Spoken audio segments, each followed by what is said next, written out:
Welcome, heroes. How's it going, guys? To the third. It's the second episode, but we did The pilot. Yeah. of John and Jacob's Pop Culture Podcast. How's it going, guys? And of course, as always, I'm Jacob. I'm John.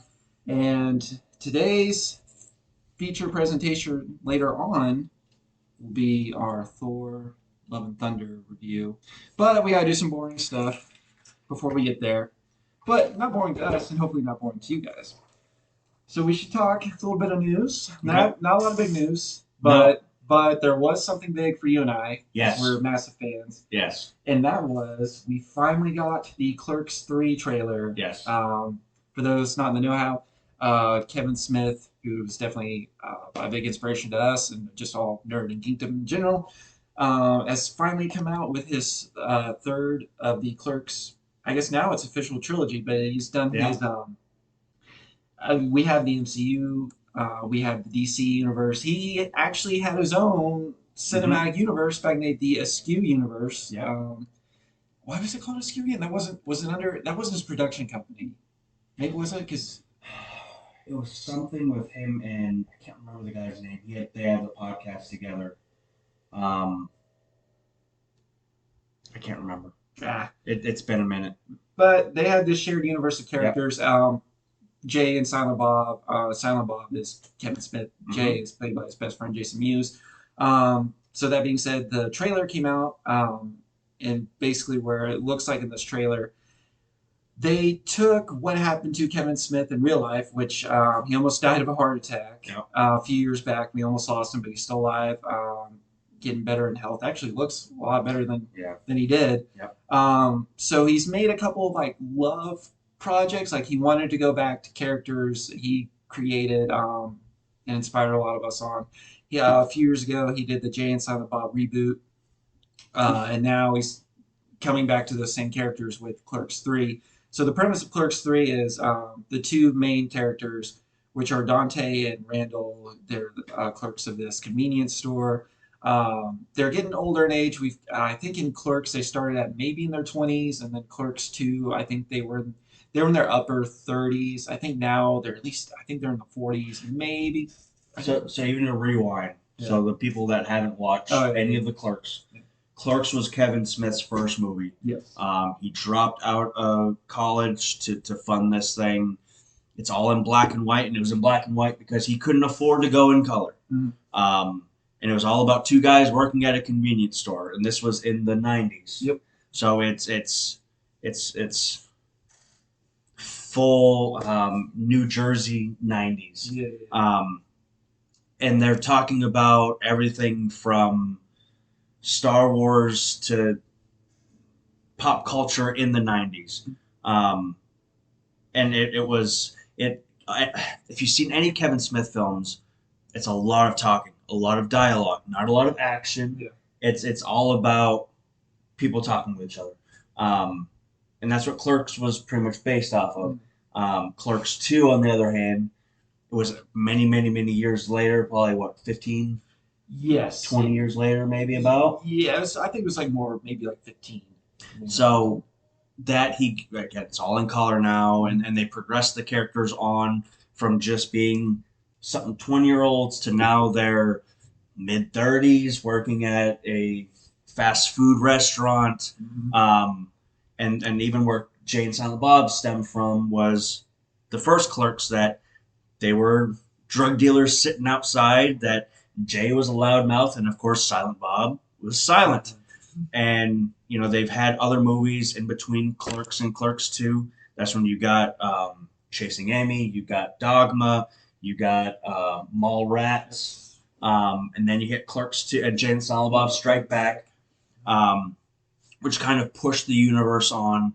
And then you got Clerks 2, which was an amazing film. Yeah. And then after Clerks 2, he went a little rogue. Yeah, he dabbled in horror. Yeah, which was interesting too. He did a movie called Red State. Yeah. I think the more famous one is Tusk. Yeah. That's just really. And then they kind of hit a low point when he did when he had his daughter, and then it was Johnny Depp's daughter, Yes. And Johnny Depp was in it. and Johnny Depp was in it too. Moose. Oh, basically in that movie, it's two teenage clerk It's girls. not. Yeah, shoot. They're fighting off German sausages, like Nazi. So we were kind of like, oh, okay. Um, Keep but speaking. I gotta figure it out. he's gone back to his roots, is what we're getting at. So in this, he modeled. If you see the trailer, basically his near death experience is now past. Like he's talking through it through one of the characters, to where they want to make a movie. Basically, you get it's he doubles a lot in meta. So basically, a lot of fourth wall Yoga breaking. hosers. Yoga hosers. Thank you. So it's basically this character is making Clerks, but if Clerks took place now, Yes. which is an interesting concept. Yes.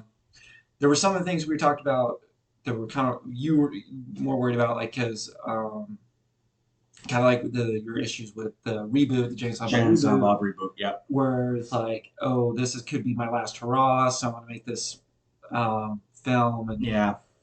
it kind of feels like that with this one, but I don't know. I don't mind it. I basically want to see how how you could film Clerks now, because I thought like Clerks was risque, but there's certain things they couldn't say. I feel like now. Clerks was risque. I feel like Clerks 2 was Oh risque. yeah, Clerks was Um, And I feel like with this one, like Jay and Silent Bob reboot, again, it's no longer a man without a care in the world that's getting his viewpoints out there, or not even his viewpoints, just kind of going off at a limb and writing what's funny to him. Right. And Jay and Silent Bob reboot was written by a man who almost died. And I was like, okay, this is okay, but there was nothing that pushed the boundaries. There was nothing like he got like Ben Affleck after Jay and Silent Bob, no, actually after Clerks 2, kind of got too big for Kevin Smith. Yeah. He couldn't handle just being in these small roles anymore. Wouldn't pick up the phone. As soon as Kevin Smith was about to die, he made amends with his good old friend, and he came back for Jay and Silent Bob reboot. And Yeah.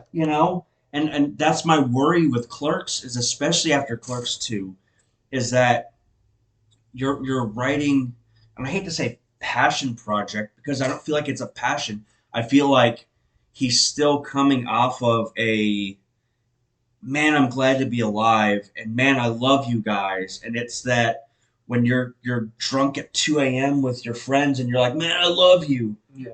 That's what Jay and Silent Bob reboot was, and I'm afraid Clerks 3 is going to be the same way. Okay. When it should not be that.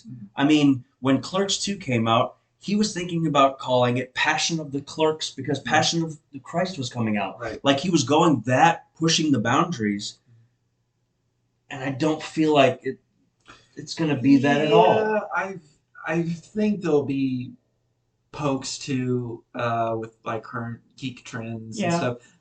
Because there's a line in the trailer. One of the jokes from the original Clerks movie is just this dialogue of them talking about the Death Star and like the people that worked on the Death Star. Like, were they innocent victims in this war? So it's a really good scene. You guys can YouTube that. It's hilarious. It still holds up. Mhm. And they mention that in this trailer, and then the one character just goes to the other and says, like, you should put that in the movie, like that whole conversation we had. He's like, get sued by Disney? Like, no way.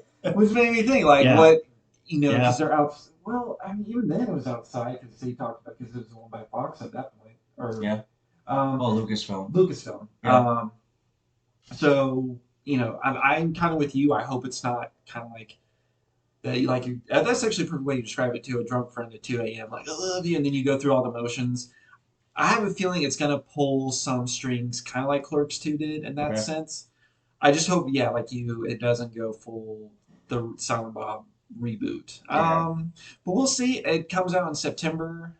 We'll definitely be going. Oh, that's on a Thursday night to watch it. Yeah, absolutely. That might be that's okay. It'll just be the two of us. I love how they kept the continuity. Yes. They've got Rosario Dawson coming in as Becky.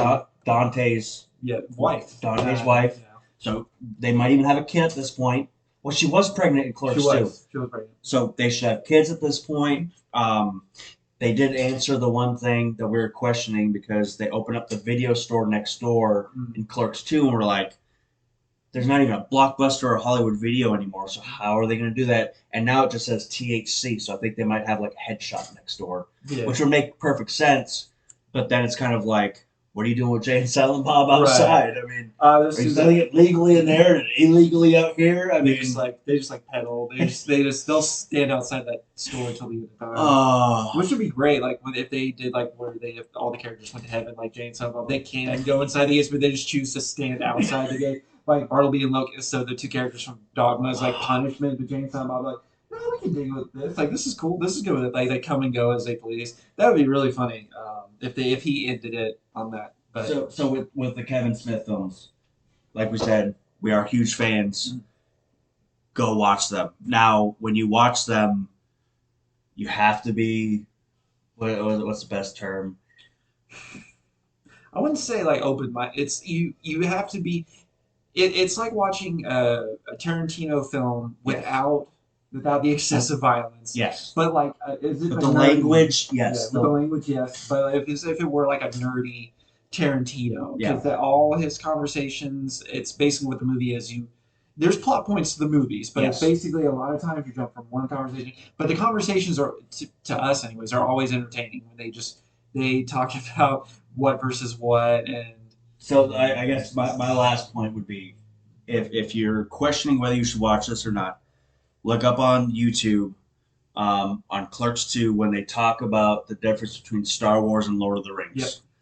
That debate and that whole exchange sums up Clerks 2 and pretty much sums up Kevin Smith in general. Yes.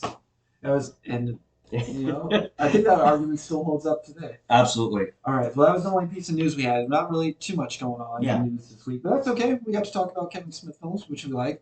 So we're going to move on to our retro picks from last week. Okay. I was given Hellboy 2, The Golden Army by you, and I gave you Peter Pan Goes Wrong. I can't remember which one of us started last time. I think I need to go first. You want to go first? Yes. Okay. All right. Peter Pan Goes Wrong. I will admit, going into it, I'm like, all right, you already gave me bed nubs and broomsticks. I was a little, and then even pulling up on YouTube, it said free with ads, and I'm like, okay, but even the picture shows, it almost looks like a 1960s version of it on the poster. And I'm like, how old is this thing? I loved so I could not hold back the laughter. It's telling the Peter Pan story in a play, but it's quirky stuff happens throughout the entire thing. Whether it's an actor getting stuck in a door, or or a prop gets dropped and they're trying to talk to each other, but they're using almost pig Latin. That I could not hold it back. That was one of the funniest exchanges I have watched in a very, very long time. I'm so glad I can show, because now because you were talking to me about how you had to hold it, and I was thinking like, is that the scene? Oh my gosh! I love that scene. It's so great. There was so many moments that happened that I was just. It is a joyful to watch. You first start off watching it and you're like, what am I watching? Give it not even 10 minutes, and it's only an hour long. Yeah. But give it 5-10 minutes, and I promise you're going to be laughing and enjoying the movie.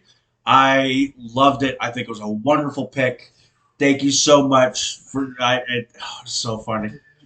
It's so funny, and it's all. I'd go PG with a hint, maybe like one or two. What was it? TV 7. Yeah. Like. There's not like language in it. They talk about like some situations, but I mean, it's not like in your face or anything. Like honestly, there's probably more situations in Lion King than there is really in this movie or this production. It has a lot of like Three Stooges elements. Yes. It is such a wonderful thing. Yes. Yeah.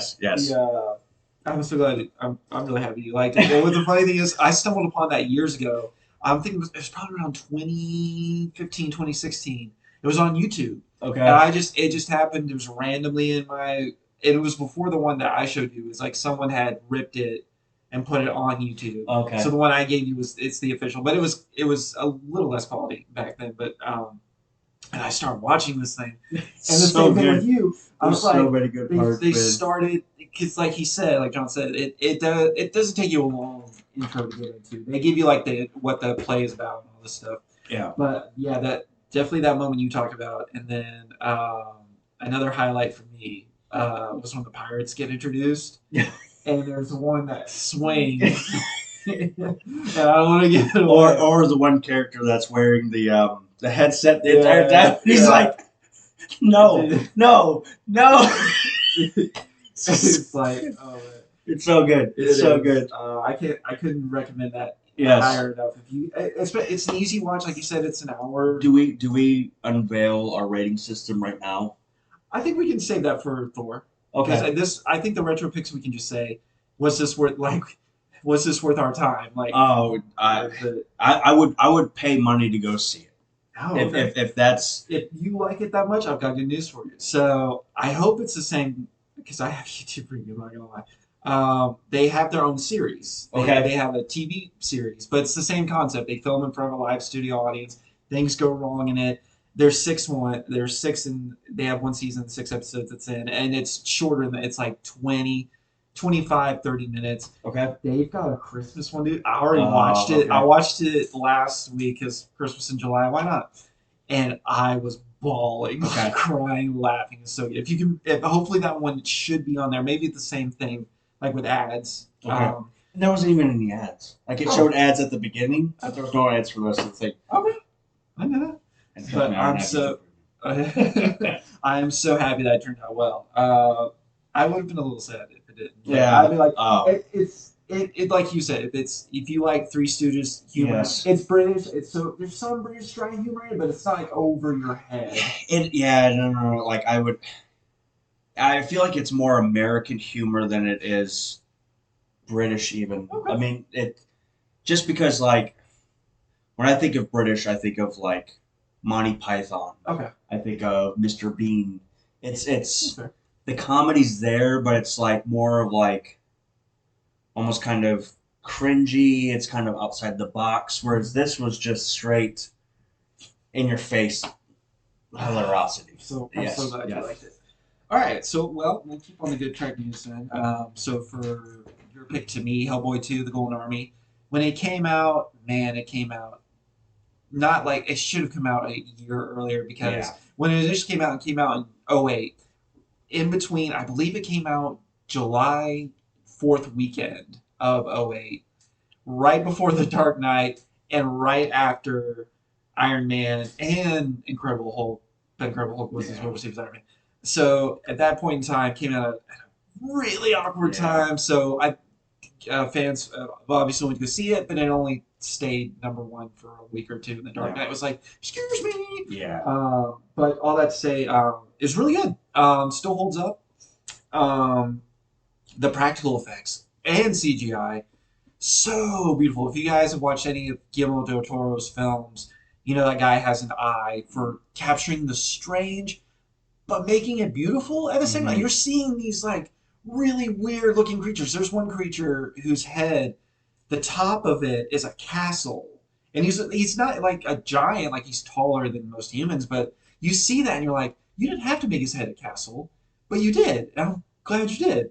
The message in it is pretty much like it's that old like the literal interpretation of man versus nature. Mm-hmm. And I think this kind of plays into with Thor being like, yes, it's a superhero pick, but it's fantasy as well. The fantasy elements really play. The cast again is really good. I was trying to think. It's at a good pace. It's at 2 hours.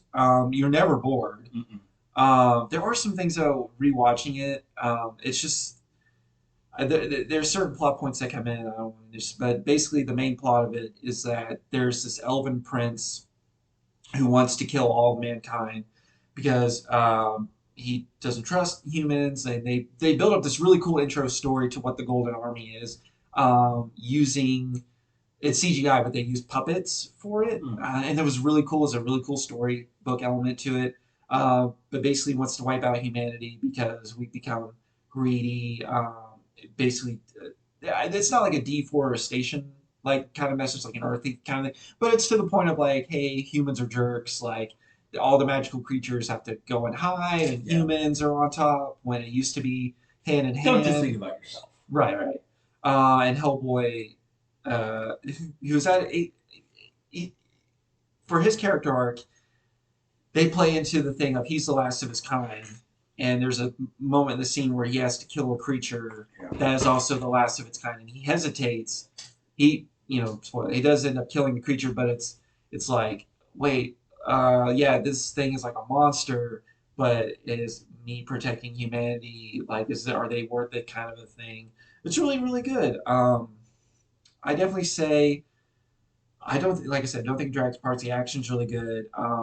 My only critiques: there are some action sequences that there are side characters on the side who could clearly do something, but they don't. They let the spectacle go on. Like, Yeah. man, this is cool. Like they're watching a UFC fight. I was like, why did nobody take a shot? Like, I understand there's something to a character that you can't do because it will affect another character. So I was like, okay, but you could at least hinder that character, Yeah. and the other one would be totally fine. But that's just me like pulling at strings. If definitely if you're a fan of fantasy, it is a little bit darker. Not like I think the first Hellboy does have more horror Yeah. elements. This one not so much. Like there's kind of some The pretty. one guy towards the end who kind of saves Hellboy, takes out the Oh piece. yeah yeah yeah That's and yeah. that is like strict like Pan's That Labyrinth. was Yeah, yeah like that. yeah But that's really the only character I'd say yeah. that's very And maybe their interpretation of Tooth Fairies, which was yeah it was really cool, yeah revisiting that scene because you're like, yee. But Tooth Fairies have been kind of picked in horror stuff anyway. yeah But I would say it's definitely like if you're 13, like kids are yeah 13 and up. yeah. It's nothing too harsh. Like I don't think anything. The first one I think had more Nightmare feel Yeah. than this one. Ron Perlman is a great So Hellboy. I'm sorry to say better than David. He's Hoffman. yeah, Um, Stranger Things. Stranger Things. Yeah, Yeah, Harbor. Harper. Harbor. Ah, golly, I think it's Harbor. the Stranger Is it Things Harbor? fans like they're gonna pick me apart. I don't know what they're gonna do to you. Sorry. Well, here you can. There's Yeah, no Harbor. David Harbour. David Harbour. The sheriff from Stranger Things. He was the next level. Which Ron Perlman said if they make a third one, he'll only come back, kind of like with Christian Bale and Batman. He'll only come back if Guillermo del Toro directs Okay. it. And he kind of poked at del Toro. He was like, "Hey man, like, if you want Yeah. to, I'll do The it." problem is he's so old at this point. Yeah, That's but I like think the makeup could hide him. yeah. I don't know who. I think maybe Guillermo's worked with the whole team his entire life, but he's got a good team. I feel like if Guillermo was in the last Hellboy, it would have been okay. Yeah, You need a supportive, not even a supportive cast. You need that support system. That's why Hellboy 2 worked, whereas Hellboy 1 didn't. and also just making something rated R. Like yeah, Hellboy. I've read a little bit of Hellboy comics, and yeah, it's darker than the Del Toro movies. But does that necessarily mean it's not like Deadpool? Like is a character you Yeah, have no, to no, make no, no, no, no. R. Hellboy, I think worked Because that was the thing. in the Was like realm PG-13. there was no. Was there really any curse? I don't think there was really any cursing in it. No, I think not there too was bad. maybe a couple words. Yeah, it wasn't Um, like yeah all over the place. really, even the gore wasn't really even Uh-uh. there. It was No. more. I like some people get some cuts and stab wounds, but Yeah, I mean, it's not. yeah. I mean, there's been some Doctor Strange too had Oh had yeah, darker takeouts than this thing. So, with all that said, it just depends on if you're, parents, how you view PG-13 movies and this kind yeah, of thing. So it's up to you. But if my kids were 13 and up, I'd definitely say like, yeah, this is totally. I mean, I of course watch it with them, but there's nothing in it that's too bad for them. mm-mm. All I right. also, but before we leave, I Yes. love the fact that Hellboy plays a character that is supposed to be one thing. Hmm. He was born to be one thing. He is supposed to be one thing, but yet through his actions and through his life, he defies, Hmm. and it paints that picture of you don't have to be what you think that you were born of, or you don't have to be something that, you were born into. You can be the person that you want to be. Hmm. Your what you were born into does not define you. You can overcome it. Hmm. Yeah. I really like that aspect of Hellboy. And they left it on not really like as a movie cliffhanger, but there's this overall character arc with him. Again, not spoiling too much. The closest comparison I could give to it is like Superman in the current DC movies, where something could happen, and if Mm-hmm. this thing happens, like this dude could destroy all of humanity. Yes. And I was like, I wanted to see it play out. I was like, man, I know it's been no, it would have been 14 years this year. But I was like, man, that I wish the reboot hadn't come out. I was like, yeah, if you were going to make Hellboy, I want to see this. If they ended it all in a trilogy, I want to see where it goes. So Mm. maybe at some point, Yeah. it would be cool. I don't know what Guillermo. Oh, Guillermo. No, he's making a Pinocchio movie that's coming out later this year. That's all claymation kind of style. I think it's Netflix. I definitely know what you're talking Guillermo, about. Guillermo, Mhm. if you ever stumble upon this, Please, please go back to your roots. please. Those movies are so good, They're very good. so good. Very Pan's Labyrinth came out and it was on subtitles good. in an era that I did not want to read my movies, but I still watched that thing numerous times because the the story was so good, the plot was so good, everything about around that movie was so well written, Mhm. and directed. I think too, because now with the Korean films, especially, Korean series, the Squid Games that was on. I've never watched it. You should, I think it's worth a watch. Okay.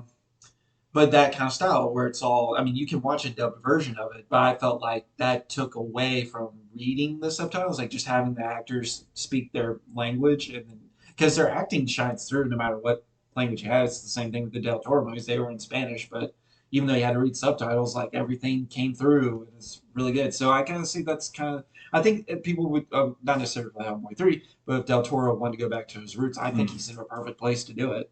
Rabbit hole. Have you ever watched Train to Busan? Is that the one with the zombie? Yes, on the train. Yes, Is it good?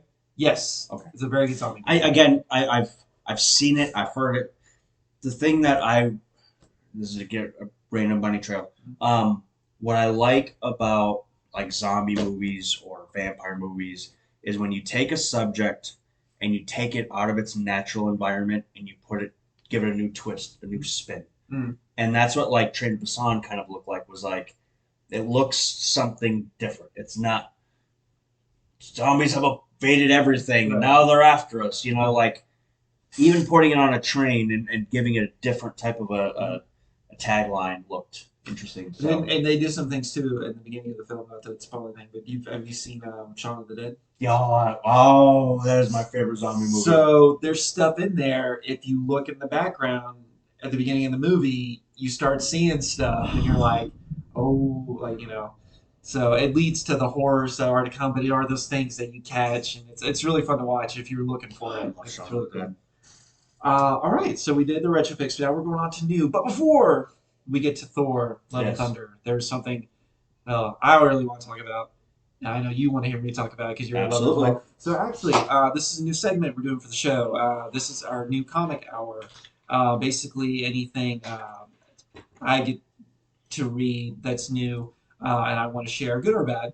I want to let you guys know, and I want to support a local business of ours. If you are in the Somerville area, South Carolina area, to be more specific, comic book store that I go to is Soundwave Comics. I've been going there for a couple of years now. Everyone at that store is fantastic. The owner, the staff, they will definitely help you if you're kind of weary on jumping on board to new comics. Like, where do I start? They have the knowledge and expertise to not just to sell you a book, but just be like, oh, you're a comic book fan. Well, I want to get you. If you need to be caught up or this is a perfect jumping on point. This is where you start. He's also a fellow, the owner's a fellow Batman fan, so kind of gets points in my heart for that. But definitely, if you're in the area, I would highly recommend it. Later on, or probably tomorrow because we're filming this right now, Friday, in our Facebook page. I will give you a link to their Facebook Hmm. page because this month they're having a customer appreciation month, and more particularly next Saturday, the 16th, they're having a huge sale going on. Definitely want to support them for that. They're looking right now to get a new building, so where they're currently at, I don't know how much longer they'll be, but of course we'll keep you guys updated on that because I shop there Yeah. and I It's will. always friendly staff. Yeah. I've only been there a couple times, and every time they go in there, you get smiling faces. You get, hey, can I help you with anything? But at the same point, if you're just like, no, I'm just kind of looking, they let you be. Yeah. I mean, wonderful staff. Love them so much. But all that being said, there is a new arc of Batman starting a new era, and I'm so pumped to talk about this. The issue we're on right now is issue 125. It is the great writer of Chip Zdarsky, who jumped off of Marvel recently. He was writing the Daredevil series for them, which is fantastic. Again, just kind of like Thor had a great is still having a great run. Zdarsky came in with great Daredevil runs before him, I and feel like he that's an can easy touch. transition to Mm. Daredevil to Batman is a it's very similar. It's It is in those kind of dark character aspects. But what I like about him, again, with writers that I really respect, it's not just like, oh, your writing sucked beforehand, and I'm going to come in and I'm just going to revamp and do everything. He took what was going on world building for Batman, has continued that onwards with his, of course, his take and spin on it. So where we're at in issue 125, I got to get you caught up a little bit here. So spoilers for the past 124 issues of Batman since Rebirth. Rebirth, they restarted the numbers. is this after the new 52? This is after New 52, so it's New 52, then Rebirth. Yeah, you're far, but you're in the good stuff. Rebirth at the beginning, I'll give it a little bit of history. Started with Tom King, who had, in my opinion, he had some great initial runs of Batman. He did an interesting trilogy that started. The arcs were called I Am Gotham, I Am Suicide, and then I Am Bane. Bane was a really big character in Tom King's work, which was cool to see. Joker comes in a little bit. He had a great arc, the War of Jokes and Riddles. That was a really cool arc. Kite Man, who's been really prominent in the Harley Quinn series that's Yeah. on HBO Max, he stemmed from that. That's how popular that character became was because of that series. Now, arguably, as the series went on, he took the Tom King took the series in a more romantic approach with Catwoman. They had a Oh, that's wedding that. Okay. Okay. that I remember that. that was a big event. Spoiler: they did not get married. Oh. They did not. They kept in love with each other, and that was kind of one thing too. Is that Tom King got booted off Batman, but he has his own Batman book going on right now, to where Batman and Catwoman are still romantically involved, but it's not canon. Like that's where the Okay. Phantasm came in, Uh, which was cool to see because it was. I don't want to give a spoiler for who that Phantasm is. Go watch Master of the Phantasm. For who that they didn't make it someone different. They kept that character who's the Phantasm in the movie. They brought that person in to comic books, so okay. they're in comic books, but it's not continuity based. But maybe we will get one someday because they did the same thing with the Arkham Knight. The Hmm. Arkham Knight is a different character of who they are in the game. So I Yeah. don't want to spoil that either. Than who they are in the comics, but they brought that character to the fold. So all that to say, when Tom King got later on in the writing, people kind of dragged off, and I will admit I don't think it's terrible. There's been better stuff, but some fans were like really kind of mad at him. Hmm. Like he did spin his wheels a lot towards the end of his writing of the series, but then the next writer that came on was James Tinian the Fourth, who did the Joker War. And basically, what you need to know in Joker War is that Joker knows that Bruce Wayne is Batman. He's kind of known for some time, but he always plays it up like, he, not that he would ever go forward, with telling the world about it because he knows if everyone knew who he was, then that Mm. show it just wouldn't make it any fun for him. And he doesn't play on to like I'm gonna tell everyone who you are, Bruce Wayne. He Thank taunts him God. though. He taunts him though every time. Like he has this conversations with him. He does some really cool things with the theater. Like they go back to the theater where Bruce Wayne's parents were killed. He does some really messed up stuff to him in that. But in the course of that, Joker took all Bruce Wayne's money, so Bruce Wayne was broke for a little bit. At the end of the series or that arc, Bruce Wayne is not a billionaire. He does have some of the money left, but a lot of the money, well, actually, Alfred had his own. Oh, that's nothing I skipped over in the Tom King run. Alfred is dead. Alfred was killed by Bane in that series, and he has stayed dead, which is really heartbreaking. But at the same time, I love that they just didn't find the Lazarus pit, which is Yeah. what Ra's al Ghul uses in the comic books that come back to life all the time. No, Alfred is gone, but he's had these great inner thoughts. Bruce has had one of them really pulled at the old heartstrings, and I had to like keep the comic away because I didn't want the tears going on it. But all that to say, so Alfred had money, but he didn't give it straight back to Bruce. And you would think like that's kind of a jerk move. He gave some, but he actually gave it to Dick Grayson. And Oh. in Dick Grayson's series, he's helping out Bloodhaven, which is a neighboring city of Gotham.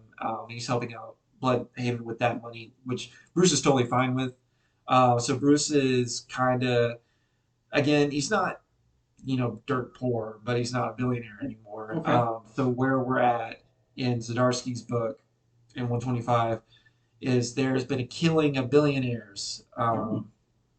and oh man, so who the person behind all this is the Penguin, but they made the Penguin look like Danny DeVito's Penguin from Batman Oh wow. Returns, Okay. and I loved it because people are like, man, that's really grotesque. But the origin of the penguin is even though he didn't grow up in the sewers like Burton's penguin did.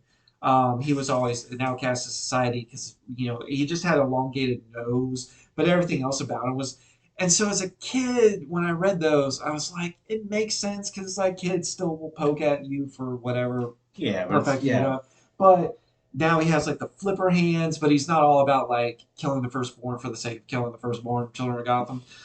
He's taking out the billionaires because he himself was like a despotist society, even though he was like trying to be one of them. Like they Okay. never viewed him as one of him. And Batman talks to him. He's like, what are you talking about? Like you're killing all the billionaires. Like you yourself, you grew up with a silver spoon. He's like, no, I didn't. Like I had to fight. And Batman's like, you're kind of being a hypocrite, dude. But man, I don't want to spoil too much of the comic. I'll just let you know that aspect of it. But there's two major things that happen. There's a death of one major character, but of course in comic books. I mean, I don't know. I mean, they kept Alfred dead, Yeah. so I don't know if they're going to keep this person. And then there's an interesting thing that happens to the current Robin, which is Tim Drake. Okay.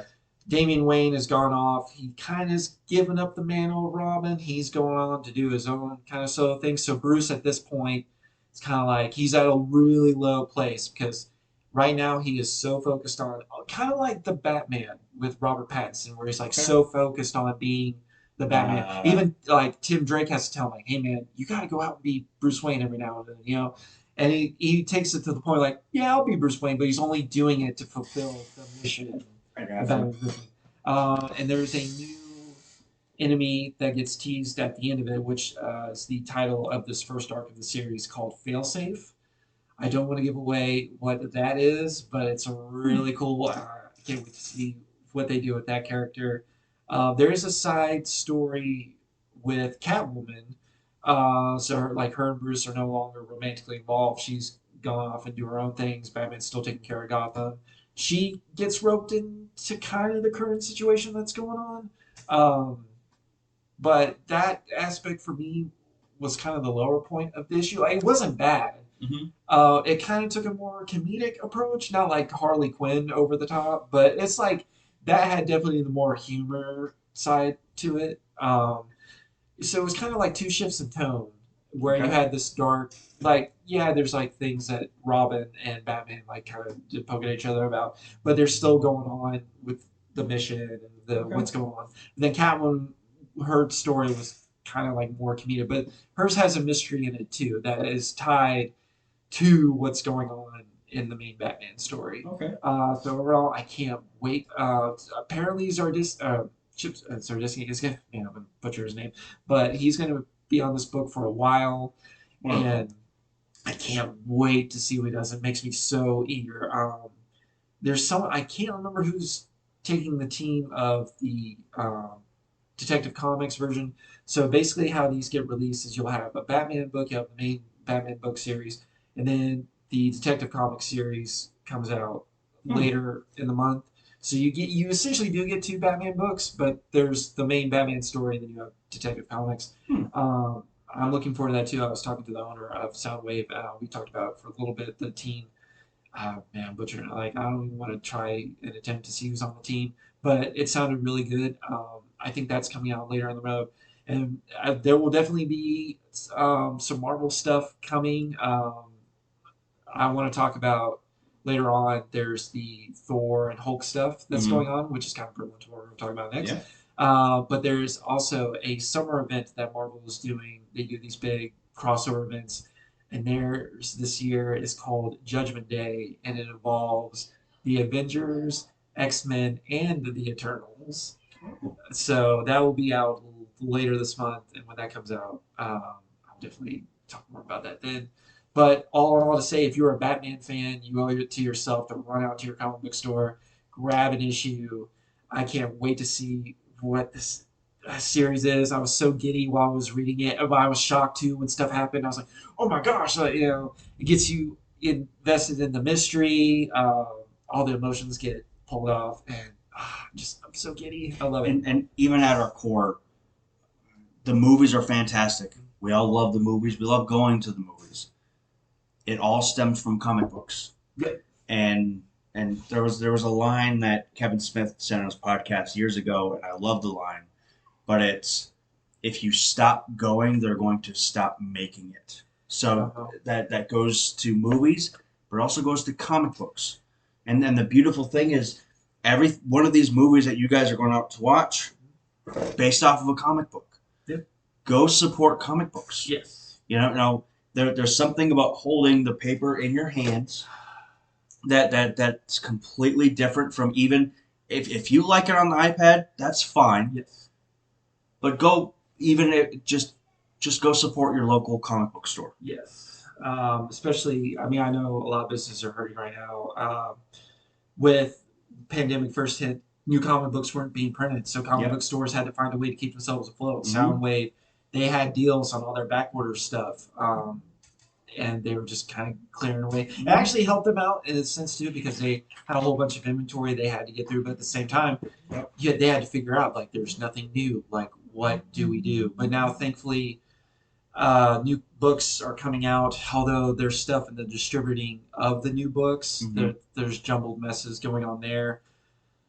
Just to get it to comic book stores, so I know that's something they're all struggling with it, just supplies in general of Help everything. the struggle, and go buy them, so that they have to. It'd be better that they have a problem that they can't get them to you, than just a problem that they can't get them for them just sit on their shelves. Right. Go support your local comic book store. They're in our same gamut. They're all in our same area of likeness. Go talk with them, hang out with them, show them some support. And definitely, whatever books you guys might be reading, let us know in the comments. Yep. If there's anything that we're missing that maybe at one point you want us to talk about, maybe we can at some point make a little, spot in the episode to talk about it. Absolutely. So there we go. All right. Well, I think that's all the potatoes. All right. Now we get to the main course. We're ready. We should probably just put him up We're there. gonna do He this. deserves a pedestal. Da da da. Hold on. Technical difficulties. For those of you who don't know, you have to do this backwards. Yep. There he is. There it is. There's old Sparkles himself. Thor: Love and Thunder has come out this weekend. The new MCU movie, still starring Chris Hemsworth as the God of Thunder, Thor himself. We do have a few returning cast members. One of them being Valkyrie. Mm-hmm. King Valkyrie. King Valkyrie, yes. I'm blocking on her name, the actress's Nelly. name. Oh yeah. Ah, you know what? All right. Then we also have Natalie Portman Coming back. as the mighty Thor. Jane Foster coming Um, back. and then we have Korg who's come yeah, back, Korg is back. voiced by Taika Waititi. Actually, motion captured by him too. Yeah. Taika Waititi. Um, Also the director of this and Ragnarok. and then we also have Christian Bale I know. as Gore the God This Butcher. is first. Which I like to. This is his first villain role, like pure villain role he's played in, and he's played like shady characters after American Psycho. But this Yeah, is oh, his yeah. first like Yeah. first pure coming back as a villain role, and doing it in the MCU, which is a fantastic thing, a great addition. So we'll go over just no spoilers. We'll just give you the general gist of the story, which is taken from Thor comics. The past run before current Thor run, Jason Aaron's specific run, Mhm. is that so Thor after the events of Endgame kind of is trying to find his place in the universe. Like, what am I supposed to do? But he's still going out and being a hero. He is tagged along at the end of Endgame with the Guardians of the Galaxy, going on space adventures. But in the another part of the universe, is the character played by Christian Bale, Gore, who seeks vengeance Mhm. on the gods of the universe. Because in his mind, they are selfish beings and should be Mhm. destroyed. So Thor has to team up with King Valkyrie, meeting Jane Foster again, who is now That's a a Thor. spoiler. What's in Isn't it? it? No, that's in the trailer. Okay. Yeah, I mean she's on all the marketing too. Sure. Yeah. Okay. Who is Thor? She is The mighty Thor. the mighty Thor Yes. wielding Yes. a put back together Mjolnir. That would be a spoiler. Yeah, but again, it shows that. Oh man, this is rough. Whatever. So We're gonna be as spoiler free at this first, point, and then later we're going on. full spoiler. So talking about our critiques about it, we will have to spoil. But first and foremost, that's the main plot of the movie. Yeah. Um, I guess so. We'll give you A general. um, what we thought about it Yeah. without going to spoilers. But also, I think it's a good time to discuss our rating system. So Yes. we were playing with the idea of do we do numerical, do we do alphabetical, and then John, I think it's your idea. You should definitely. So we're J and J. So I feel like rather than two thumbs up, it should be if you're gonna give it two J's, one J, half a J, J and a half. Mhm. I feel like that's the perfect kind of critique. Um, a half a J is you can sit through it. A J is it was okay. Mhm. A J and a half would be I have some critiques, but I enjoyed myself. Two J's is please go watch this movie. I feel like, and zero J's is just don't waste your time. Either that or have a yeah, you can have a mystery or one of those so bad it's good, but you have to mystery science theater. Oh, Not yeah. run out to your movie theater like if it's streaming and you got a weekend to kill. Yeah. You know. But we'll definitely let you know if it's worth that. Because I think if a movie has a zero J, yeah. then we just have to wait to 2 months till it hits Disney Plus, and then we are going to Murder Mystery Theater it, just live stream it, and we can critique it live on air. Yes. We need to do that with Batman. Batman and Robin. It's Yeah. the 25th anniversary. We have to do it. We have to. That's gonna be so much fun. I'm already looking forward to it. But on the so I guess we'll give. Oh yeah, you even rocked the cup. That's a cup, and it's got a little keychain with it. That keychain's heavy. That's a thick keychain. Yeah, I'm really happy with it. Yeah. I mean, I got my own.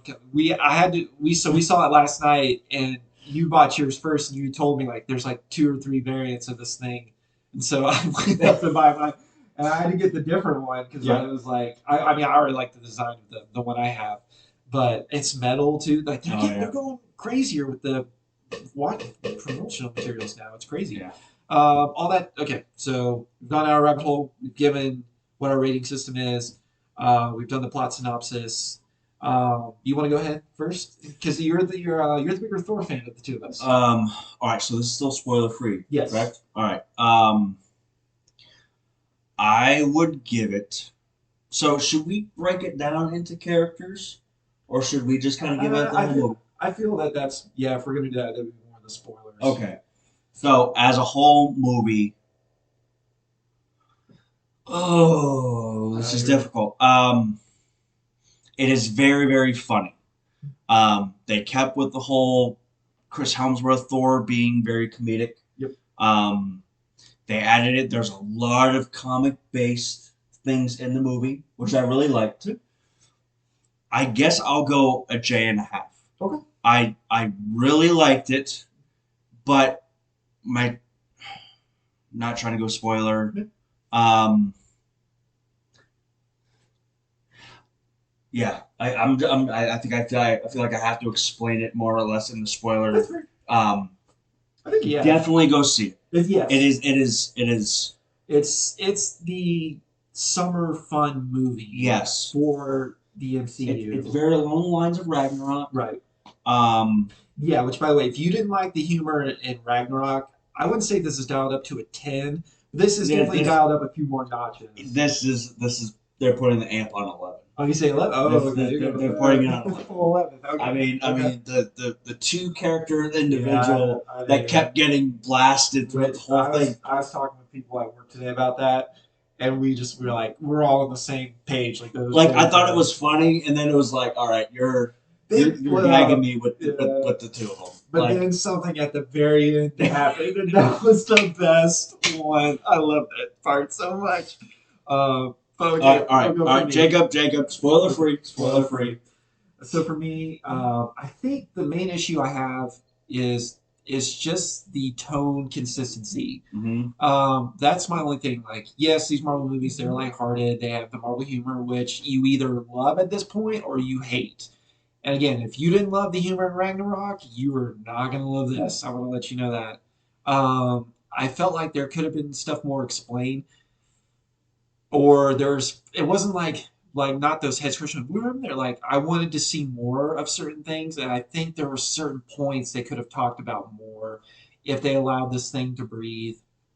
Um, Overall, though, the action sequences are great. Mm-hmm. What they do with the effects is really cool.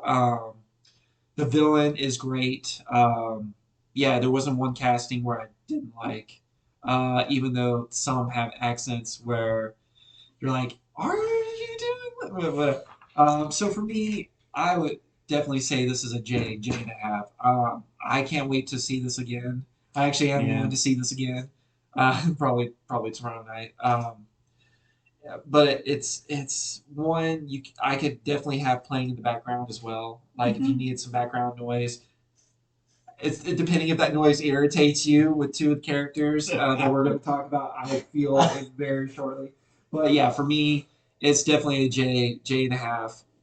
If you're an MCU fan, you need to do it to yourself and just run out there and go see it. I feel too, and this is kind of hard for kids because I had one of our friends asked me, "Would you take his kid to see it?"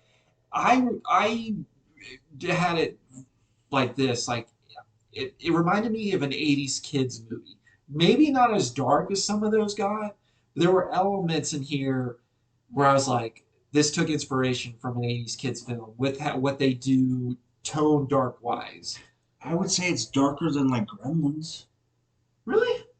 I think so. Oh. I think there was some the parts with the villain that was I feel like if you can make an adult person squirm, Yeah. especially someone who's not a horror fan, Right. I because I feel like Gremlins was at least did it with the campy feel, Okay. and I feel like there were moments in this that was just straight. I mean, I feel like it was straight horror. It was almost kind of like Doctor Strange. That it was again. For us, I'm fine watching a Jason, a Freddy, those type of movies. Um, I feel like if you're not okay with that, okay. You're not going to be okay with several moments. Yeah. One in particular I'm thinking of. Which I'm pretty sure you're thinking of too. Yeah. Excuse me. So yeah, so with that being said, that's our spoiler-free review of it. Definitely, when you watch this on YouTube, I will have chapters laid out for you. But now, You could Spoilers. you we're gonna go free. Spoilers. Let's Spoilers. talk Spoilers. about Spoilers. the two goats in the room, shall we? Because I feel with the humor, that's either gonna drive some people batty, Yeah. or like for me, who has the heart of an 8-year-old kid in the 32-year-old man's body, every time I heard them go off, I loved it. But this is where I Okay. go back to background noise. Like if you don't like the screaming goat memes or anything like that, you will not love All his right. characters. So the Taylor Swift. Yeah. What is it? What's that song? It's Yeah. the Trouble, Yeah, Trouble, yeah. and you hear the goat screaming. Yeah. It tears me up every time. I Yes. love it so much. Yes. In this movie, you're gonna get a lot of goats screaming. Yep. And at first, I loved it, Mhm. and then I got halfway through, and I was kind of like, Yeah. okay. And by the end, I'm like, okay, I don't want no more goats There screaming. were some parts. Yeah. Like you've killed the joke. I sat next to you in the Killing theater. joke. You've killed the joke. Like it's dead. Stop. There were parts I was still laughing at the goats, but I could tell you weren't laughing. Yeah, anymore. it was like it you. So it was like Tim Robbins in um, what was that movie? Tenacious D and the Pick of Destiny. Okay. He had a comment that he told Jack Black that he was like, next time you write a movie, don't put so many f bombs in it because you kill the word and you desensitize the audience a quarter to halfway through the movie. Okay. If they would have used it a quarter of the time rather than the entire time during the movie, it would have had more of a significance. I feel like that's what they did with the and I loved it at first, but it was like you're literally doing it every 10 minutes. See, that's where Every 10 minutes. I can't fight you on that. Like again, I totally get that. However, at the very end, the best one. I gotta spoil it. I gotta talk about it. Yep. So they're on their way to fight Gore, and they've used this. It was really cool. They took. Oh, that's something we're gonna jump back to. But they took basically an attraction at New Asgard. Is this tourist place, and one of the things you can do is they took a Viking ship, but they made it through Asgardian magic or technology. Yeah. They mix of both worlds. They made it fly, but they took out all the roller coaster seats. So and they had a bar on that thing too. I didn't realize it. Yeah. I thought about that later. Like people are strapped into this thing, but there's a bar in the back. Yep. I don't know how that works, but it was cool. I mean, Oh yeah. Emma Thompson. That is her name. Yeah. That is her name. I'm so sorry. I didn't think of her in the spoiler-free section. I apologize. But anyway, so they find where Gore is going to be, and you think they're going to land on the planet where he's at, but it's like Star Wars. It's like, that's no small moves. The goats, they're taking this boat through space. They slam into the side of this planet or moon, and they scream when it happens. Tears, dude. Everyone in the theater almost dropped. It was amazing. And they're like laying flat on the ground, like they just head dove right into a wall, and then they're like slowly get back up. Like, did they die? That scream. It was the fighting back. That one was great. To me, so again, yeah. If you had your head up to like the screaming goats part, I totally get it. But I even think people will break at that point and be like, okay, again, like with you, the beginning, this is funny, middle, like, okay, screaming goats, but they chariot it at that end and just, they just did great. You know who got me too? So there's a scene here. We left this part out in the spoiler free.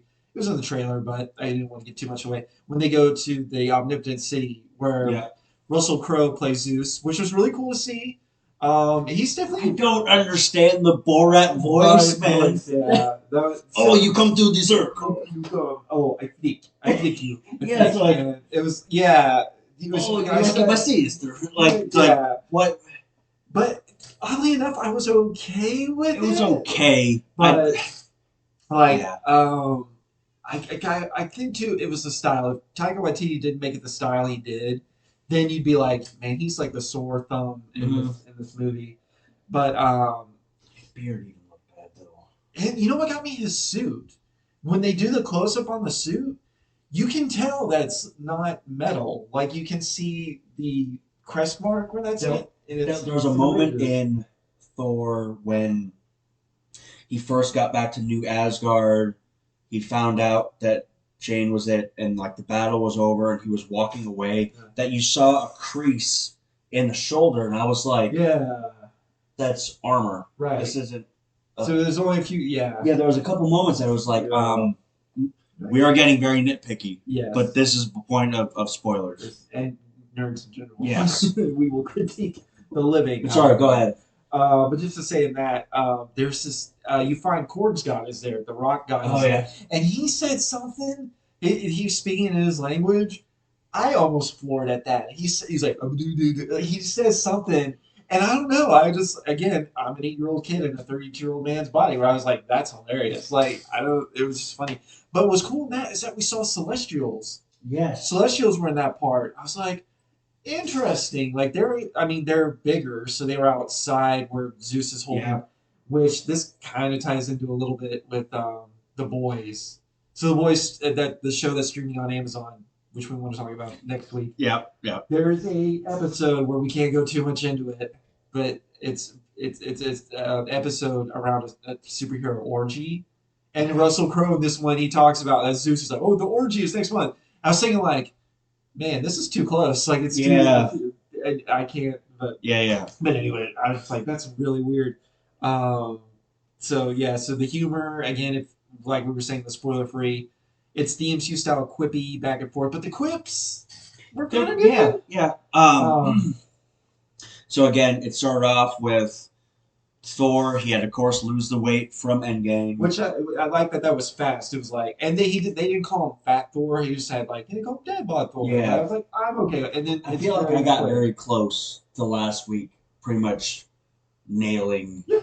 I felt like what I kind of laid out was pretty much how the movie went. And I had a feeling they were gonna start with gore at the beginning. Yes. That's also another thing too. Yes. The tonal shifts with my critique of it. So Gore the God Butcher played. Like Christian Bale is acting his rear end off. Yes. Like, and that's where the tone shift is. And I was watching another critique of this, and what their this person had with their review, is that you could tell there was the tonal shift in the intro scene with him and that God he's talking to. So Christian Bale, his daughter has died. Gore's daughter has died, and apparently, like he's the last of everybody. At least in the comic, Gore had a few other people on his tribe.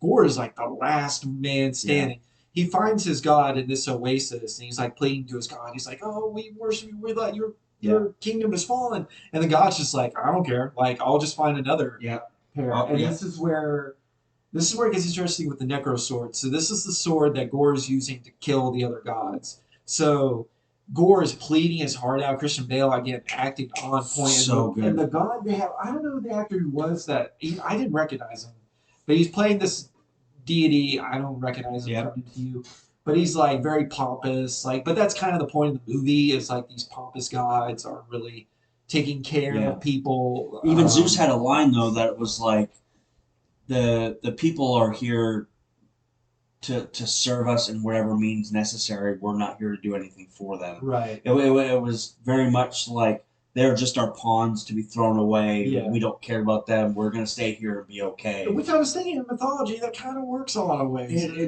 Honestly, if you go back to Zeus and especially Odin, like a lot of those stories, they did not care, and they used and abused humankind for what they wanted, and then they just threw them away. Exactly. And I thought that was a great point for Thor, too, because some people were critiquing Thor because he comes on the scene in the beginning helping these people with the Guardians of the Galaxy, but in the middle he destroys their temple. Accidentally, doesn't mean to. Oh, it was so funny. But it was hilarious. I know we talk about it? Yeah. We're just going to move on. Yeah, right. Yeah. And their leader of this tribe is like, I don't want to talk about it. It's making me angry. He's like, he needs to give Thor the goat. This king of this place, like, take the goat. Which kind of, I was thinking back on it, I was like, maybe that was just like a gag gift. I think it was. It's just like, take these goats, man. Like, yeah, it's a tradition. Like, yeah, take the goats. So when you start thinking about it in that sense, the goats make more sense. But again, depending on how you feel about screaming goats. But the tone is like, whenever Gore is on screen, like John was saying, there are horror elements, and they do some great stuff with Bale. Like, when he comes upon New Asgard, he's in the shadows, but his eyes glow. Yes. We're talking like Palpatine, yellow Sith eyes glow. I mean, you're almost going like, oh, so cool. I don't even know, like like it in the shadows. Like Yes, that's another good. it is Yeah. very dark. Yes. Like Uh, and even like so even when Christian Bale starts off, he looks just like a human, right. regular human. And then as he kills that first deity, he goes white, but like his teeth are still normal. Yeah. And then the next time you see him, his teeth are at a point and it's all black. Yep. All jaggedy. Like and then like the more you progress, the darker and more evil he looks. That by the time they actually go to was it the not the nether realm, what was it, the I think it was. It was was it that was either it, is that what they called it? or what's it's like a color palette for negative. Negative was it the The negative negative zone? zone, Is negative zone? Yeah. something Yeah. like that.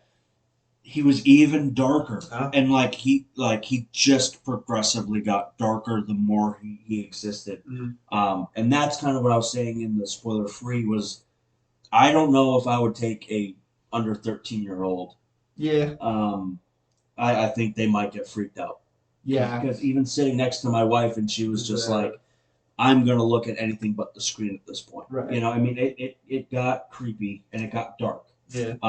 To us, it's like Yeah. it's Tuesday, Stay. but to anybody who's at all sensitive towards that type of things, I would definitely avoid it. And this is where Critique Bias kind of. I wish he was more in the film, and it's kind of what I felt what they did with Hela in Ragnarok, where Yeah. he's this thread, yeah, and she's really cool. She has a great backstory. Same thing with Gore. It's just an MCU thing in general. Is that they tend to focus on the heroes more than giving the villains time to shine. Yeah. And it's like they gave them just enough to be like, yeah, this will suffice, and be like, no, we want to Yeah. see more. And then we'll go into this later with the ending of the film. But before we get to that point, what did you think of as Jane Foster Thor? I thought it was good. Yeah, No complaints at all. Um, that was another tonal shift too when they come across her. So at this point in the yes. story, Jane Foster is stage 4. What kind of cancer did they say? What cancer it was? I can't remember. It was a stage 4 of a cancer. Oh shoot! It wasn't like liver cancer. It wasn't breast cancer. It wasn't some man. What kind of cancer was it? Was it lung cancer? I don't. Man, I don't know. I don't know. But anyway, so she's given stage 4 cancer, and but the way they introduce her, there's a scene, a funny scene that happens. The screen transition is black, but then it flips over and it's her in this cat machine, and you're like, we were sitting there like, oh, like Yeah, it dropped. They're doing it. Yeah. And she's trying to be, a sport about it, but it doesn't look like anything's gonna help her recover from it.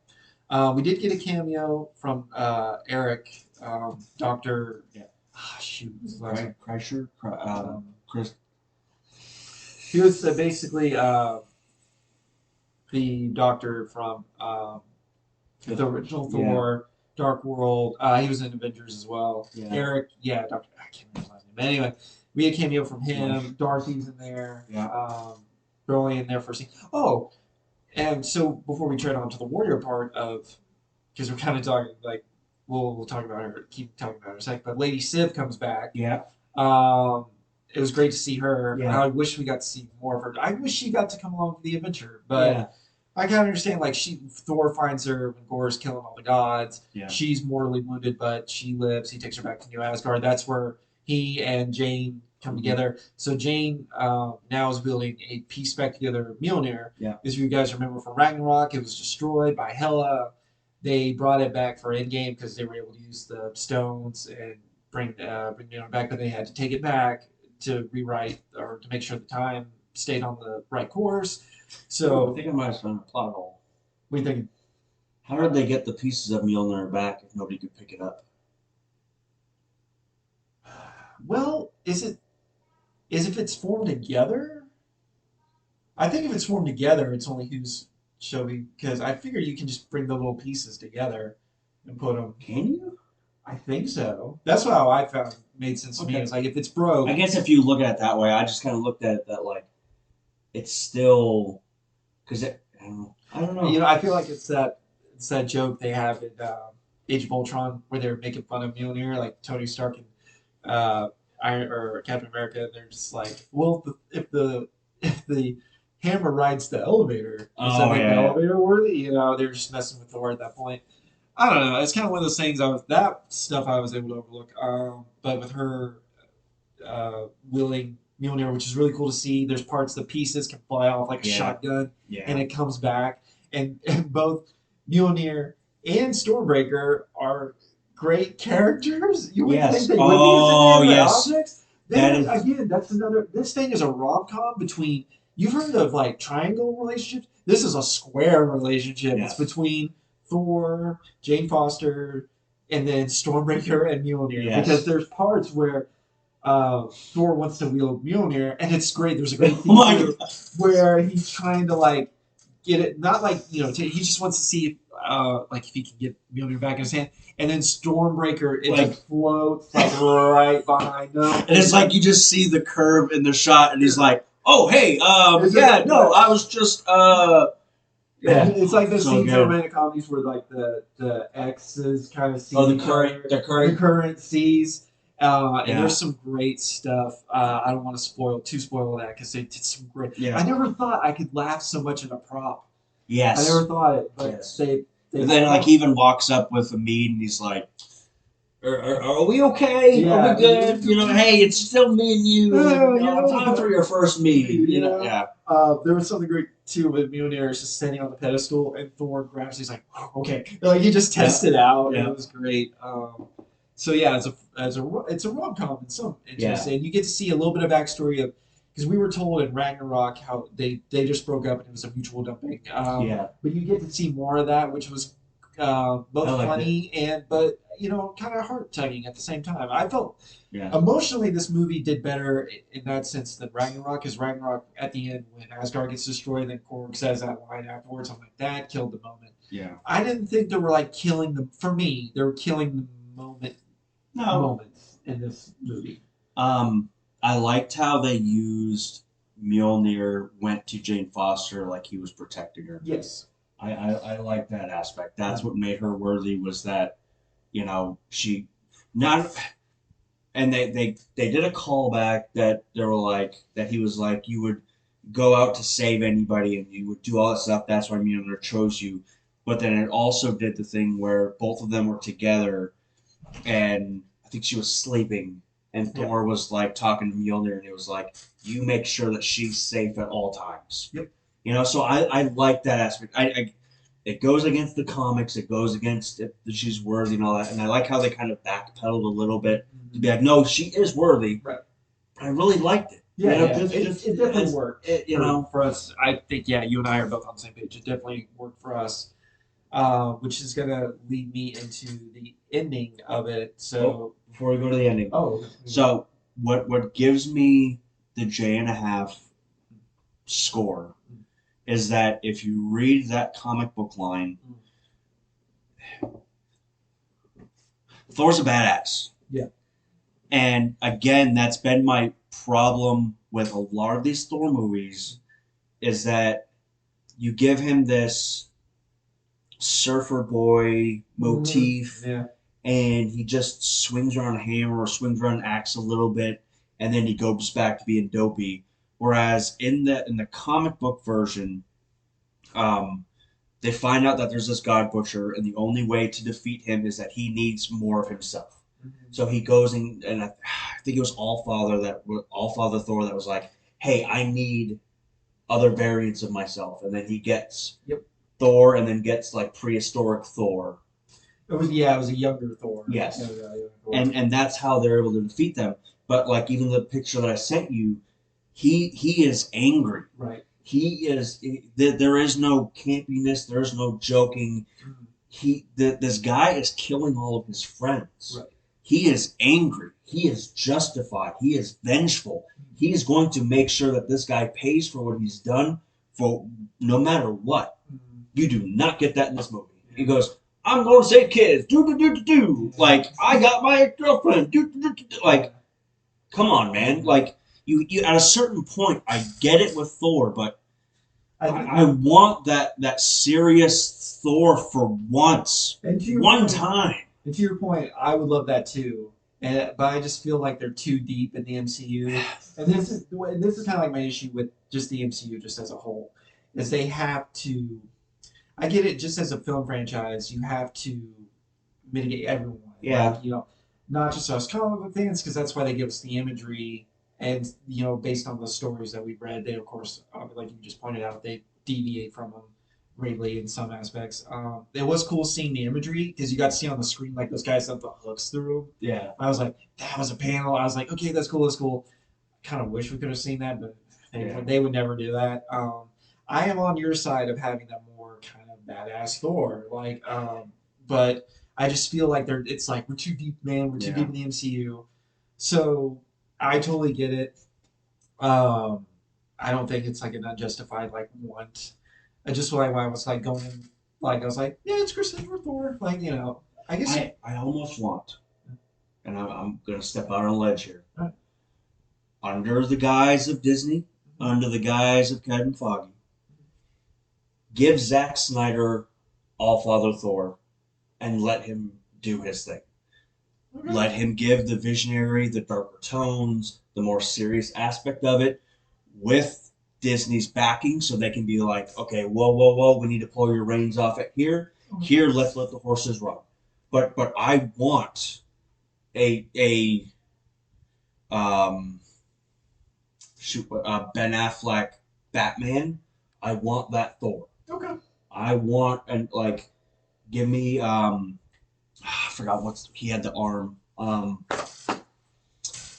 the All Father Thor. He took the arm of who's in the first Thor movie, Oh, no, the Destroyer. oh yeah, just the destroyer. Yes. Yeah, just the So destroyer. in a comic book line for All Father Thor, he lost his arm. He took the Destroyer's arm. Like that's what I want. Give me something along those lines. I need a serious, just pure vengeful Thor, like a grown up Thor, like almost Logan esque, Okay. like something a little bit more than like. You know what? If I had to make a bet of it, I would say like when Chris Hemsworth is finally tired of the role, it's gonna be him doing that Logan like with Hugh Jackman as I would love it. Logan. Like I guarantee you, if they were gonna pull that trigger, that would be the time they would pull it. Yeah. Um, but just to kind of finish things up with the ending, so basically, Gore dies, but he's free of the Necro sword. Yep. Um, It's destroyed. he gets destroyed, which We're not happy about. we're not. Well, It could be reforged. I mean, it's yeah. why is the reason we're not happy that it gets destroyed, Jacob? Why would the reason be? Oh, I don't know. Maybe because we could have had symbiotes, and we could have Noel because Noel is the one from the MCU where they go to nowhere that head in the Guardians of the Galaxy, where it's the big shop. They're kind of like their Mos Eisley kind of thing, which is the head of an Eternal. That Eternal dies by the Necro Sword, which was wielded by Noel, who's the god of the symbiotes. And that was kind of cool when you see the body. I was trying to make out that body of who had the sword last because it kind of looked like the knight, like Gore, or no, I'm sorry, a Noel, like that knight kind of body. But I was like, I can't really make it out because they don't focus too much on the body. They just focus more on the sword. I was like, oh, that's clever. So you don't let us know who it is. Yeah. But yeah, all that to say is that the sword is made of as a symbiote, essentially. It was like the first forged thing that Noel made to kill the people coming in because his when he was there was all darkness and then the Eternals come. Yeah. I'm sorry. Yeah. No.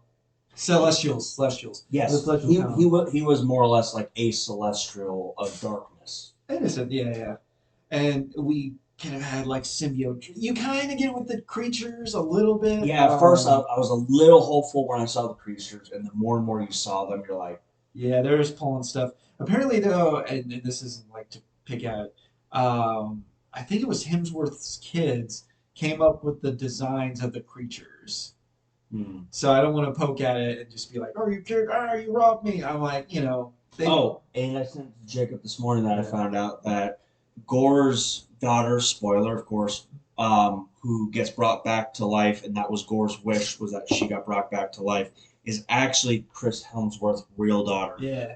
Which, come to find out, I think she actually has a twin brother, and so Oh, I think they said that like he was actually in some of the takes, okay. I know but it like was. she's primarily I know they used one of his kids when they showed the montage of Thor growing up, like the youngest yes. Thor. That's one of his kids. Oh, before we go to the ending, Yes. we got back the drama plays. Oh, we did. Yeah. Oh, it Those was are that was so really great good. too. You get Matt Damon. You get Sam. No, Hemsworth? no. Sam Neill as Odin. Yes. And Chris then Hemsworth's like older brother, right? is Chris the oldest? Maybe it's I don't know. I don't know where he's at, but it's not Liam. It's the other. It's the third Hemsworth. Yeah, I That's think. it. Well, I think the third one might be the older one, right? Okay, maybe He looks older. he kind of Oh, yeah. he's the older one.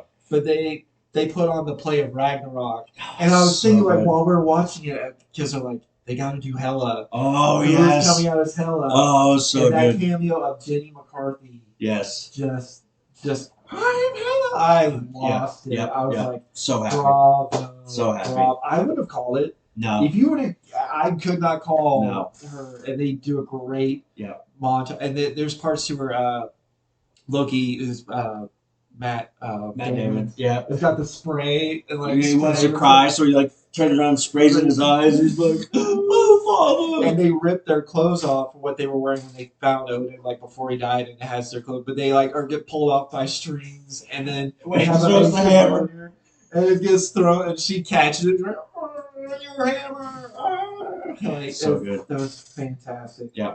I love that they didn't die. Yes.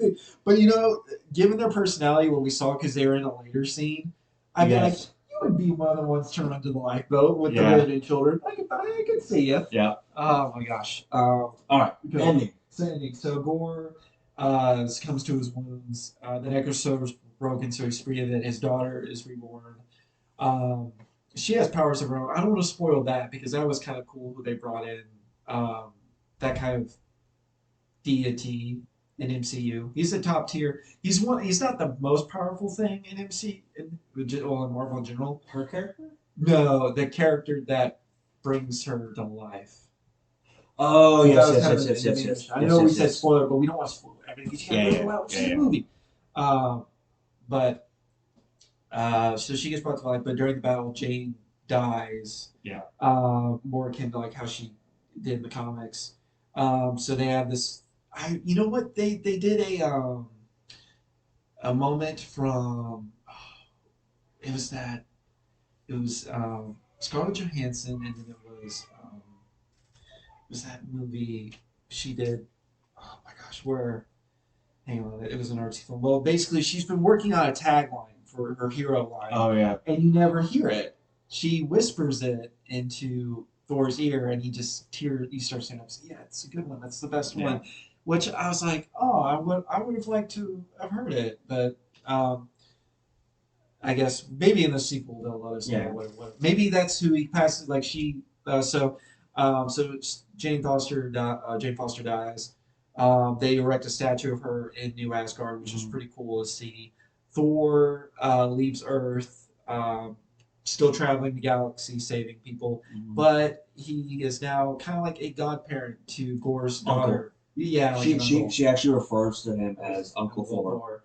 And now knowing that that was his daughter, just made that scene just more. Because so another critique that people give is like it doesn't push the MCU forward. I was like, I'm okay with it being a Thor because at the end of it, Yeah. so he's getting ready. Like I'm just thinking while we're watching, he's getting ready to go to school. He's like doing the things like, hey, did you put your boots on? And she has these little bunny slippers. Like, you gotta put the boots on. And then she like is looking for Mjolnir, and he's like, "Where's Mjolnir at?" And they're like, "Oh, it's underneath the bed." And like she made a makeshift bed for it, but she like took markers and it's got a Yeah. pretty girl face on it. But he looks at it like a He's like, oh, that's not coming off. Oh yeah, like, but you know what? It looks pretty good. He's like trying to handle it. Yeah. So I was thinking like, okay, I thought they were playing it up as like she stays on Earth and then he's like taking her to school, but no, they're off traveling the galaxy, taking down bad guys. And I was like, give me that series. I will Yeah. happily watch that Disney Plus series. I Yeah. will stream. because it was so adorable, and it's almost kind of like a Big Daddy uh, from Kick-Ass. What? Oh, Big Daddy. What was the girl's his daughter's name? Ah, of course I always blank when we're on camera, but it was Big Daddy, and then I was her name. I can think of her theme. But anyway, from Kick Ass, it was Chloe Moretz's character, where she's like this little girl, but she's an assassin and can like take dude. And I was like, they have a scene where she's holding Stormbreaker, he's holding Mjolnir, and they're gonna rush into battle to. And that's Yeah. actually where the title of the movie comes from because Gore's daughter was named Love. Yeah. So at the very end, they give you the Yeah, title. he's like, yeah, Love and Thunder. Love and Thunder. Yeah. And I was just like, give me that. I Yeah. want to watch. I don't care the MCU as a whole. I mean, I do, but I was like, if we just got to watch them in a series or in the next movie, What I actually liked about like that was the most serious you actually had Thor since I guess Dark World, because Dark World was a little bit more serious. Maybe we do get this like as instead of in the comics where the crown is heavy and he doesn't really want to be king. It's not that he doesn't want to be a parent, but he has to be like more adultish, even though he's like 1,600 years old. Yeah. You know, but he's got to like, oh, I have to look out for this little person now, and I gotta rise up to the task of doing it. And that again, I would just love to see. I would love to see that in another movie, or if they do a series, I will binge watch that day one because it was just so adorable yet so kick-ass at the same time. Like it just, I was all the feels in the best ways. There's even one part he's making her pan flaps is what he calls pancakes. Yeah. And she's like, I don't like pan flaps. She's like, yes, you do. And but she like yells at him. She's like, dude, like she shoots like a bolt of like from her eyes, and it catches. He gets the pan, and the pan's singed. She's like, well, brand new pan. You ruined that. But it's like such a dad thing to say. But when she shot the little beams out, I was like, I like this kid. Like I wanted more. That's what I wanted more. Another thing I wanted more of. That maybe we get at some point in the road. But yeah, if the tone was a little bit better, if we got more time to spend with Gore, you get his plight, sure. And again, I understand this business deals behind closed doors when we can't have the symbiotes or whatever. With Gore, he did tug on the heartstrings. Yeah. Watching his daughter die at the very beginning of the movie. Yeah. Like it did all but well me up. Yeah. Like, it was like, wow, you're starting this off really heavy. Mm-hmm. But again, it gave the character the why. Why am I killing all these guys? Because you didn't step in and save my daughter. Exactly. I've prayed and I've given my life. I've given my family's lives. I've given everything to you for you to turn your back on me. You know, but that's why I also like the Thor aspect, that the one person, the one god to defeat him was the one that was actually doing it to save everybody. Yeah. You know, he was doing it to save all the kids. Right. So it was, you know, a lot of people look at it as, you know, anti-God, anti-established, anti that type of stuff, and it's like if anything, it shows not everybody in power is out to get you. Right. You know, that's a good point too, and that's actually a strong point. I didn't think about it in that term. Like I just kind of saw like the August ago, like Gore has a point a lot of times where they are just selfish beings, and it's like the people are just cannon fodder to them. So his plight is definitely you can see why, but that's why he's just going about it the wrong way. Yep. We should talk about the two mid-credit scenes before we end on Thor. Before we go to the retro picks, and that is the mid-credit scene, which was one of my things. I was like, yeah, called it. You get to see Hercules. Yes. When he'll show up next, we don't know because we were promised Adam Warlock in Guardians. But he apparently will be in Guardians 3. Yeah. I can't remember who they finally cast to play him, but he will be in Guardians 3. He has been cast. And it's been in the movie because they finished wrapping it. So I was like, yes, cool. Can't wait to see where that goes. He is on the lookout for Thor because Zeus wants revenge on Thor for almost killing him and humiliating him in front of everyone. And then the second one, which again for us being both Marvel and MCU fans, was Jane Foster goes to Valhalla, which because you she know, died in battle. and it So was she got really the good. Viking death. She Yeah. had the Viking death, but she's greeted by a familiar face who is Heimdall, Yeah. and it was great seeing Idris Which Elba. which in the movie, Idris Elba apparently before he died had a wife and son, and that's how Thor is actually able to see kind of where the kids are at, and there was very good exchange. Oh, bunny trail.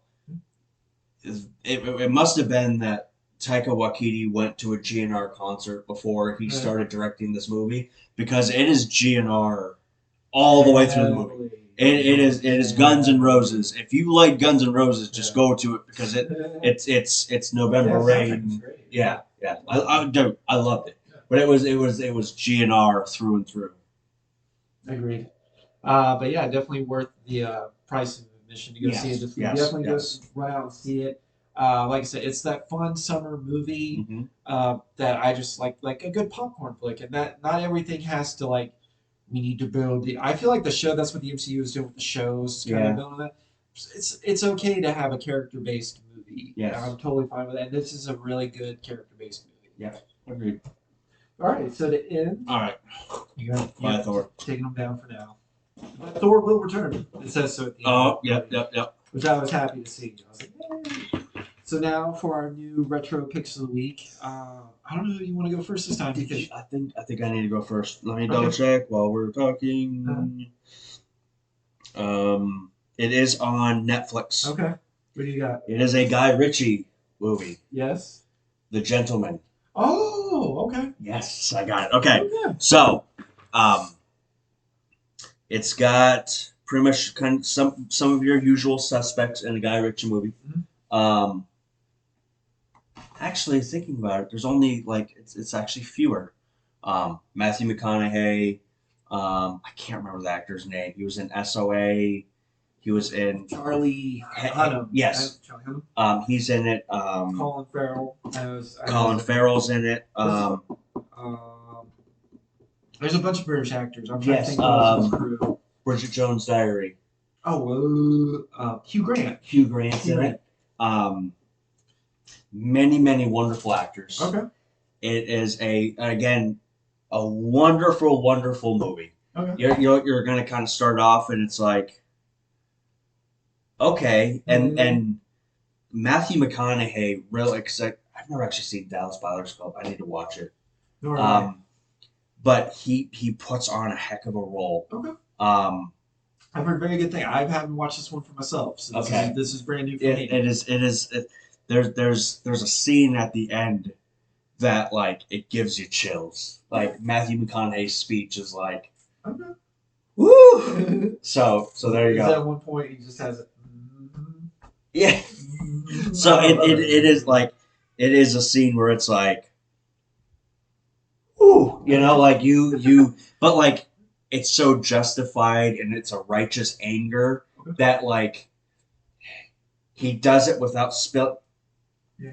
Well, yes, Well, yes, okay. yes. Sweet. Okay, that's a brand new one for me. So I'm looking forward to it. And it's on Netflix. Yes. It's on Netflix. Okay, so we'll go with mine. I'm finally gonna give you a superhero flick. I know you've seen it, but I'm gonna pick it for you anyways because it's classic. So I've given you something. So with Bed Knobs and Broomsticks, I gave you the classic Disney song, like animated films. With the Peter Pan Goes Wrong, I gave you a classic character but goofy take on it. So this is a classic superhero character whose director had his own take on it, but it was a lot for us that we were like, that's a cool take. And a lot of us grew up on that character's take on it, or the director's take on that character. And you can also find this on Netflix. I'm going to give you Spider Man 2. Okay. And the reason why I chose that as well, because I went back to 18 years ago, to '04. July 4th weekend, even though we're past July. God, it's so funny that you're saying this. But I was there that weekend watching. I was watching North Carolina as a 14-year-old kid. We were there, and I mean, to me, I don't know. I'm having in my head where I'm all Spider-Man films. I'm ranking them, but of course we got Toby again and Alfred Molina's Doc Ock in No Way Home. So I, you know, I want to see to you where it holds up after all these years. And So after, it's a little funny because I think it was actually on July 4th. It was on one of the TV stations. So I only caught like the tail end of it. okay. So I will go back through and watch it from start to finish. Because the funny thing was that when that first movie first came out, I did not care for it. Ooh. I was not a big fan. I felt like it was slow, it was dry, um, and I feel like I've only caught that movie since, like right after the train scene. Okay. So it's going to be very, very good for me to start from the beginning and go all the way through. Yes, yes, wonderful. Woo! All right, well, guys, that ends our episode for That's this it. week. Definitely, if you missed us live, we'll be throwing us on YouTube, and I will have the chapters open to where if you don't want to hear any of the spoilers because you haven't seen Thor yet, you should see Thor this weekend. Go out there and watch it. I'll have that listed to where you don't have to hear us yammer about that. You can go judge the movie for yourself. So until next week, I am Jacob, I'm John. and we will see you next time, heroes. Bye. Peace out.